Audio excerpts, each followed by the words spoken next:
Kalau itu pertanyaan nanti terserah MK saja ya, karena MK yang berwenang. Tetapi di dalam pengalaman kita sudah berkali-kali menjadikan MK itu bukan lagi mahkamah kalkulator. Saya kira putusan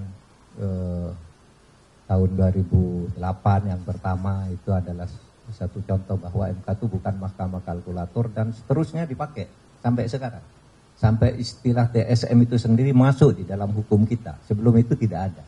Artinya MK itu bukan sekedar mahkamah kalkulator. Tinggal nanti kreativitas hakim MK. Saudara, soal gugatan itu sebenarnya begini. Kita ini melakukan reformasi karena ingin membangun negara ini sebagai negara demokrasi dan negara hukum. Demokrasi dan nomokrasi. Perjalanan pertama sampai belasan tahun itu bagus. Demokrasi dan hukum kita lumayanlah bagus. Paling tidak dari sudut institusionalisasi. Tetapi pemilu yang sekarang ini dinilai oleh banyak pakar, pelaku politik yang sudah senior sekali sebagai pemilu yang paling brutal. Karena memang tidak ada pemilu sebelumnya yang seperti ini, di mana aparat turun, lalu pejabat tertinggi juga turun, meskipun bilang tidak kampanye, isinya pasti dirasakan kampanye, sehingga ini dianggap, apalagi ada ancaman-ancaman ya politik, gentong babi, politik kerah putih dan sebagainya dipakai semua, sehingga ini dianggap pemilu paling brutal. Oleh sebab itu, kita ingin mewariskan kepada generasi yang akan datang, jangan terjadi perusakan terhadap demokrasi dan hukum. Karena kalau demokrasi dan hukum dirusak, nanti akan terjadi lagi yang akan datang itu, kalau mau pemilu, Anda dekat dengan kekuasaan, Anda punya duit. Hanya itu, lalu orang yang biasa-biasa, yang hebat-hebat tidak bisa tampil untuk ikut ngurusi negara. Nah, oleh sebab itu, apa yang kami lakukan ke MK ini bukan mencari menang, tapi beyond election, masa depan.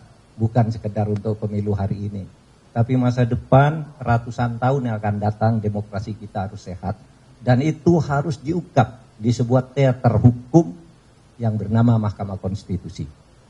Kami yang akan mengungkap ya, demi masa depan, bukan kami. Kalau kami sendiri kan sudah berintegritas ya, sudah membuat fakta integritas nih. Kami akan menerima apapun hasilnya. Kalau ada ketidakpuasan terhadap sebuah proses, ada mekanisme hukum. Ini yang kami pakai sampai titik akhir, agar rakyat dan bangsa Indonesia di masa depan, generasi muda seperti saudara ini ikut menjaga. Indonesia harus dibangun sebagai negara demokrasi yang benar, berkeadaban dan berkeadilan, juga berhukum dengan benar. Itu saja. Makasih.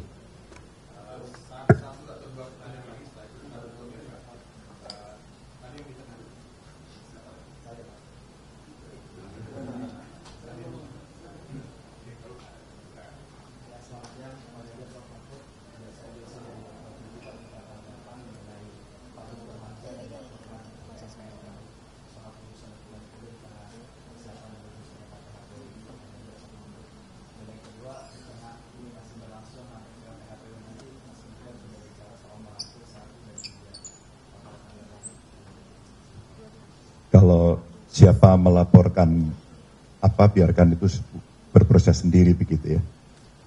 Kalau soal rangkul-rangkulan, kita ini berteman semuanya. Toh para kandidat ini anak-anak bangsa begitu ya. Kalau ibarat sebuah pertandingan itu ada saat mulai, ada saat akhir. Tentu apapun nanti keputusan sebagai sebuah upaya tertinggi yang bisa kita lakukan dan kita putus, mari kita berpikir soal bangsa dan negara ini. Mari kita berpikir nasib rakyat. Mari kita berpikir bahwa ekonomi ke depan menghadapi tantangan yang berat. Berberita yang disiarkan kawan-kawan hari ini mulai Selandia Baru krisis. Jadi artinya kita juga mesti siap-siap ya. Bencana ada di banyak tempat, kita mesti merespon. Jangan kita terlena hanya urusan ini gitu. Jadi soal rangkul-merangkul, kita pasti harus menjadi kekuatan anak bangsa untuk membangun negeri ini dimanapun berada. Pasti kami akan bisa berkomunikasi. Kita kenal semua kok ya Prof. Teman baik, teman lama. Terakhir kalau ada, cukup?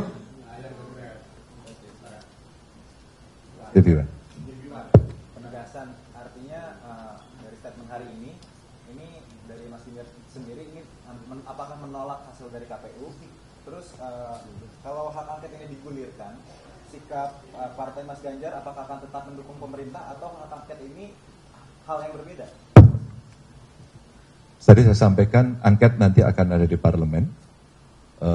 Soal sikap partai kemana nanti partai yang akan memutuskan. Yang pertama tadi penegasan apakah artinya ini menolak hasil dari KPU? Oh, kami akan ke MK. Jadi kami akan ke MK ini untuk mengungkap apa yang dari awal sampai dengan akhir yang tadi kami ceritakan itu. Sehingga betul-betul tadi Prof. Mahfud juga sampaikan bagaimana mengawal demokrasi ini bisa berjalan. Karena hanya lembaga ini yang bisa mengadili dari seluruh apa yang ada. Sehingga harapan kita hasil itu pasti sebelumnya ada proses. Maka inilah yang harus dibuka semuanya.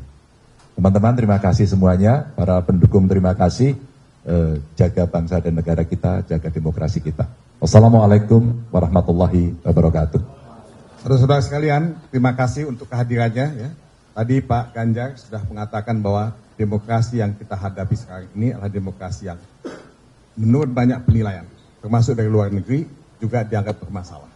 Pak Mahfud juga mengatakan dibandingkan dengan pemilu sebelumnya, ini demokrasi yang banyak sekali masalah. Tidak sama dengan pemilu-pemilu sebelumnya.